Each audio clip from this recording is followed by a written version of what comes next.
மக்கள் அவங்களுக்கு ஓட்டு போட்டா அந்த மக்கள் நல்லவங்களாம், அதே மக்கள் நமக்கு ஓட்டு போட்டா அந்த மக்கள் கெட்டவங்களா? தற்குறியா? இதே மக்கள் தான் இத்தனை வருஷமா உங்களுக்கு ஓட்டு போட்டுட்டு இருந்தாங்க. உங்களுக்கு மட்டும் என்ன வேற ஏதாவது பிளானட்ல இருந்து குதிச்சு ஓட்டு போட்டு போனாங்களா? தற்குறியாமா? தற்குறி நல்லா வருது, வேணான்னு பாக்குறேன். எங்க அண்ணன் விஜயகாந்த் அண்ணன் சொல்ற மாதிரி,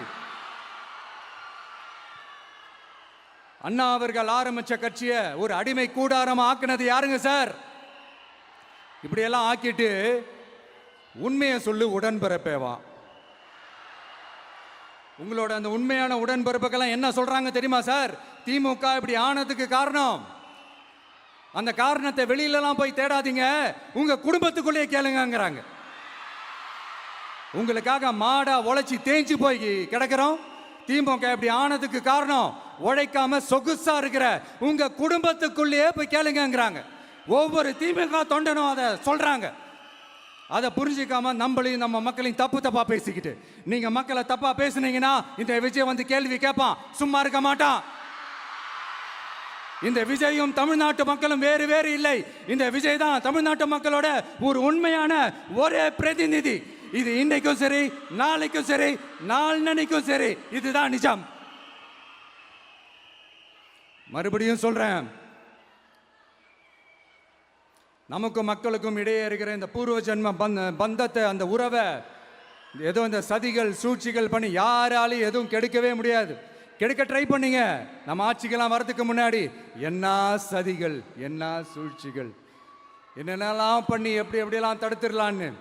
ஆனால் இப்போ ஆட்சிக்கு வந்த இந்த சாமானிய மக்கள் ஆட்சியை நீங்கள் இந்த எதிர்கட்சியாக இருக்கும் போது ஒன்று யூஸ் பண்ணுவீங்கள்ல, இந்த அறத பழைய டெக்னிக்கு, அதெல்லாம் யூஸ் பண்ணி நம்மளையும் மக்களையும் பிரிச்சலாம்னு நினச்சிங்கன்னா அது ஒரு காலம் நடக்காது. மக்கள்லாம் ரொம்ப தெளிவாயிட்டாங்க சார், ரொம்ப தெளிவாயிட்டாங்க. அதனால ஒரு ஆக்கப்பூர்வமான ஒரு எதிர்கட்சியை செயல்பட்டு மக்கள் மனசை வெல்ல பாருங்க. இந்த கடைசி லாஸ்ட் 1 மந்த்தா நடந்த ஒரு சில விஷயங்கள் உங்ககிட்ட நான் ஷேர் பண்ணணும்னு ஆசைப்படுறேன். இந்த 200 யூனிட்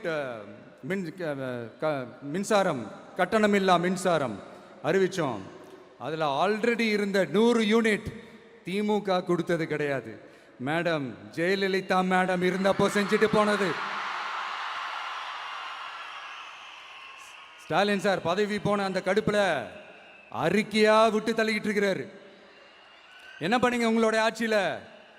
மக்கள் பணத்தை, டாஸ்மாக்ல இருந்து அடிச்ச அந்த பணத்தை, ஊழல் செஞ்ச அந்த ஃபைலை க்ளோஸ் பண்றதுக்கு அலையா அலைஞ்சிங்க. ஆனா இந்த விஜய் மக்களுக்கு தொந்தரவா இருக்கிற அதே டாஸ்மாக க்ளோஸ் பண்ணா. விவசாயிகளோட அந்த கடனை தள்ளுபடி மேக்சிமம் இந்த 1 மந்த்ல என்ன செய்ய முடியுமோ அதை செஞ்சான்.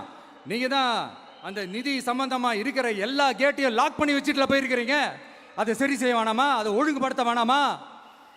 அதனால மறுபடியும் சொல்றேன், இந்த விஜய் பொய் சொல்லி ஏமாத்துறதுக்காகலாம் அரசியலுக்கு வரல. உங்க கூடவே நிக்கிறதுக்காக மட்டும்தான் அரசியலுக்கு வந்திருக்கிறேன். அதுல எந்த மாற்று கருத்துமே கிடையாது. கவலையப்படாதீங்க விவசாய பெருமக்களே. அடுத்து இந்த சட்டம் ஒழுங்கு, அது சரியில்லை இது சரியில்லைன்னு சொல்லி திமுகவும் மற்றும் பலரும் மாறி மாறி கூவுறீங்க. நான் ஒன்று கேட்குறேன், இந்த மாடல் அரசுன்னு சொல்கிறீங்களே, அதில் என்ன செஞ்சு வச்சுட்டு போயிருக்கீங்க? ஒரு ஊர் விடாமல், ஒரு தெரு விடாமல் போதைப் பொருள் கலாச்சாரம் அப்படியே ஸ்ப்ரெட் ஆகி கொட்டி கிடக்குது. அது அப்போவே இனிஷியல் ஸ்டேஜ் அதை நீங்கள் கண்ட்ரோல் பண்ணியிருந்தீங்கன்னா இத்தனை பெண்களை இழக்க வேண்டிய ஒரு சூழ்நிலை ஏற்பட்டிருக்குமா? எல்லாத்தையும் பண்ணிட்டு பழியை தூக்கி ஏன் மேலே போடுறாங்க. நீங்கள் என்ன பழி நம்ம மேலே போட்டாலும் மக்கள் நிம்மதியாக வாழக்கூடிய அந்த செயலை கண்டிப்பாக இந்த விஜய் செஞ்சு தான் காட்டுவான். அதுக்காக தான் எஃபிஷியண்டான போலீஸ் ஆஃபீஸர்ஸ் நான் அப்பாயிண்ட் பண்ணியிருக்கிறேன். எஃபிஷியண்டான அந்த போலீஸ் ஆஃபீஸர்ஸ் டீம் நான் அப்பாயிண்ட் பண்ணியிருக்கிறேன். பெண்கள் பாதுகாப்பான அந்த சிங்கப்பெண் காவல் படை நெக்ஸ்ட் வீக் அதை இனாகரேட் பண்ண போகிறோம். தப்பு செஞ்சவங்களுக்கான தண்டனை, அதுக்கான சார்ஜ் ஷீட் எல்லாமே ரொம்ப ஃபாஸ்ட்டாக ரொம்ப ஸ்பீடாக செய்கிறதுக்கான அந்த வேலையை செய்ய சொல்லியிருக்கிறோம். கோர்ட்டில் கூட தப்பு செஞ்சவங்களுக்கான அந்த கடுமையான தண்டனை வாங்கி கொடுக்கறதுக்கான அந்த வேலையையும் ரொம்ப சீக்கிரமாக செய்ய சொல்லியிருக்கிறோம். அதனால நீங்க என்ன பழி நம்ம மேல போட்டாலும் உண்மையா உறுதியா மக்களுக்கு தேவையான எல்லா விஷயங்களையும் இந்த விஜய் செஞ்சு தான் காட்டுவான். இப்படியெல்லாம் நம்ம சொல்றதுனால இவங்க என்ன சொல்லுவாங்க தெரியுமா? அவங்க தான் ஆட்சியிலே இல்லையே, அப்புறம் ஏங்க அவங்கள குறை சொல்றீங்க அப்படின்னு கேட்பாங்க. வேர்ல வெந்நியை ஊத்திட்டு போனவங்கள வெளிச்சம் போட்டு காட்டாம பின்ன வேற என்ன சொல்லுவாங்க? இதெல்லாம் மக்கள்கிட்ட நம்ம தெளிவாக எடுத்து சொல்லணும் இல்லையா? அதுக்காக தான் இதெல்லாம் சொல்லிட்டு இருக்கிறேன். நம்ம மக்களுக்காக இவ்வளோ வேலை பார்க்குறோம், ஆனால் இவங்க அதையெல்லாம் விட்டுட்டு குதிரை பேரம் பண்ணுறாரு, அது பண்ணுறாரு, இது பண்ணுறாருன்னு சொல்லிட்டு தப்பு தப்பாக கதையெல்லாம் அடித்து விட்டுக்கிட்டு இந்த தீய சக்தியும் தீந்து போன சக்தியும்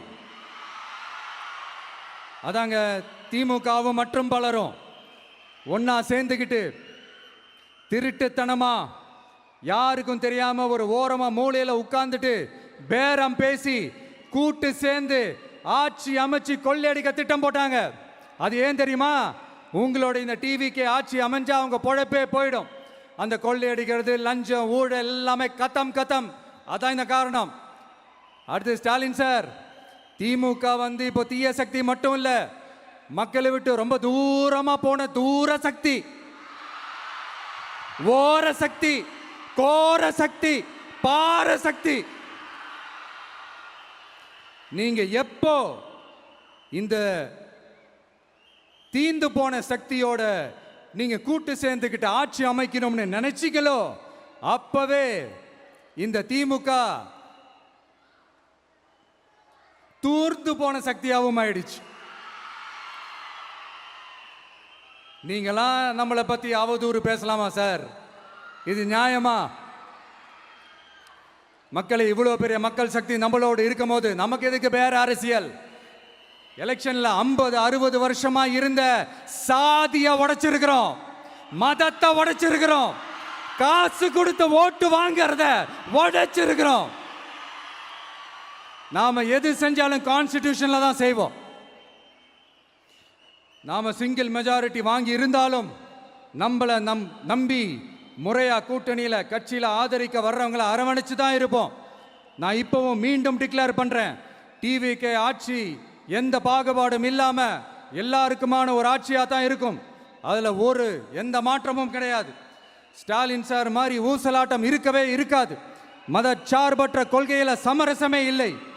மாநில உரிமைகள்ல விட்டு கொடுக்கவே மாட்டோம். நதி நீர் உரிமைகளை விட்டு கொடுக்கவே மாட்டோம். சமூக நீதி, சம நீதிய, சமத்துவ நீதிய ஒரு நாளும் விட்டு கொடுக்கவே மாட்டோம். அதனால திருச்சி கிழக்கு தொகுதி மக்களே, தமிழ்நாட்டில் இருக்கிற 234 தொகுதியும் நம்ம தொகுதி தான். அதுல எந்த கட்சி ஜெயிச்சிருந்தாலும் அது நம்ம தொகுதி தான். பெரம்பூரா இருக்கட்டும், திருச்சி கிழக்கா இருக்கட்டும், எனக்கு 2 கண்கள் மாதிரி. அதுலயும் திருச்சி கிழக்கு என் செல்ல புள்ள மாதிரி. அதனால வரப்போற இடைத்தேர்தல்ல உங்க வீட்டில் இருக்கிற ஒருத்தரை, உங்கள ஒருத்தரை தான் வேட்பாளரா நிக்க வைக்க போறோம்.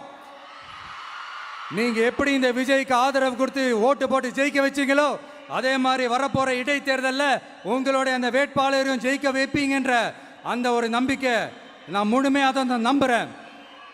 உங்களுக்காக உழைக்க வந்திருக்கிறேன். உங்களுக்காக எல்லா விஷயத்தையும் நான் பார்த்து பார்த்து செய்வேன். ஊழல் இல்லாத, லஞ்சம் இல்லாத ஒரு ஆட்சியை நான் கொடுப்பேன். I understand. ஒரே நாள் அது நடக்காததான், அது மேஜிக் இல்லை. பட் ஒரு நாள் அதை நான் நடக்க வைப்பேன். எனக்கு இப்ப வேற எந்த வேலையும் இல்லை உங்களுக்காக உழைக்கிறத தவிர. என் கடன் இனி என் மக்களுக்கு பணி செய்து கிடைப்பதே. மீண்டும் என்னை ஜெயிக்க வச்ச தமிழக மக்களுக்கும் திருச்சி கிழக்கு தொகுதி மக்களுக்கும் மீண்டும் என்னுடைய நன்றியை தெரிவிச்சுக்கிட்டு கான்பிடண்டா இருங்க, நல்லதே நடக்கும், வெற்றி நிச்சயம். மீண்டும் சந்திக்கும் வரை நன்றி, வணக்கம்.